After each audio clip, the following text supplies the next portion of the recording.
بسم الله الرحمن الرحیم. ملګرو مونږ خو نن یو دوره وکړه ولې مسجد ته لاړو. داسې نور مو ډېر ځایونه وکتل. دا د خدای فضل دی چې ما سره د امرکاب ملګري چې دین زما د ذوقم دي، د دلزاق قبیلې سره تعلق لري او ما سره هم هغه شان مینه برقرار ده چې څنګه زمونږ 1100 کاله یا 1000 کاله مخکې دا کوم مینه وه، دا هم هغه شانتې برقرار ده. اوس راغو مولانا طارق صاحب ته پلوسی ته، دوی هم زمونږ خدمت اکرام وکړو. نو د دوی نه هم ډېر زیات خوشحال په دي چې ډېر زیات صلاحیتونه دي پکې، او دا صلاحیتونه د خپلې قبیلې په کار راولي.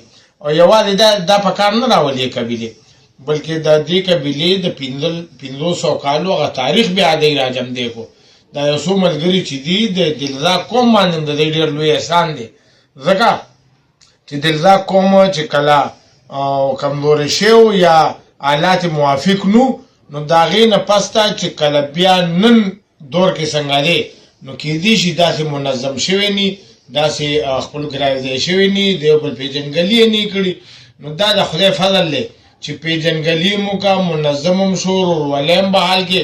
خو زه دا یو خبره ټولو خلکو ته خدمت کوم چې دا څونه قبیلې دي، زر پیره دې رایوځای شي، خو په خیر باندې دې رایوځای شي، د چا په کرکه په نفرتونو باندې نه. چې څونه دي نو دوی دې یو بل سره مینه پیدا کړي. او زه خو اکثر مثال دا ورکوم چې یو پل دی او دا د هغې هغه پیلرې دي، دا د هغې ستنې دي. نو که ستنې مضبوط وي پل به مضبوط وي، خپل بوج به موچتوي، د بل بوج به موچتوي. نو که هره قبیله راغونډېږي، زما ورته دا پیل دی خاص طور باندې د دلزاقو ماندرو چې زما مور خټکه ده، د خټکو ته زه دوی ته یم او د نورو قبیلو ته چې تاسو مینه پیدا کوئ، ورورولي پیدا کوئ، او چې دا پښتون کام ورسره اوچت کړي چې دی خپل پېژندګلي شروع کړي.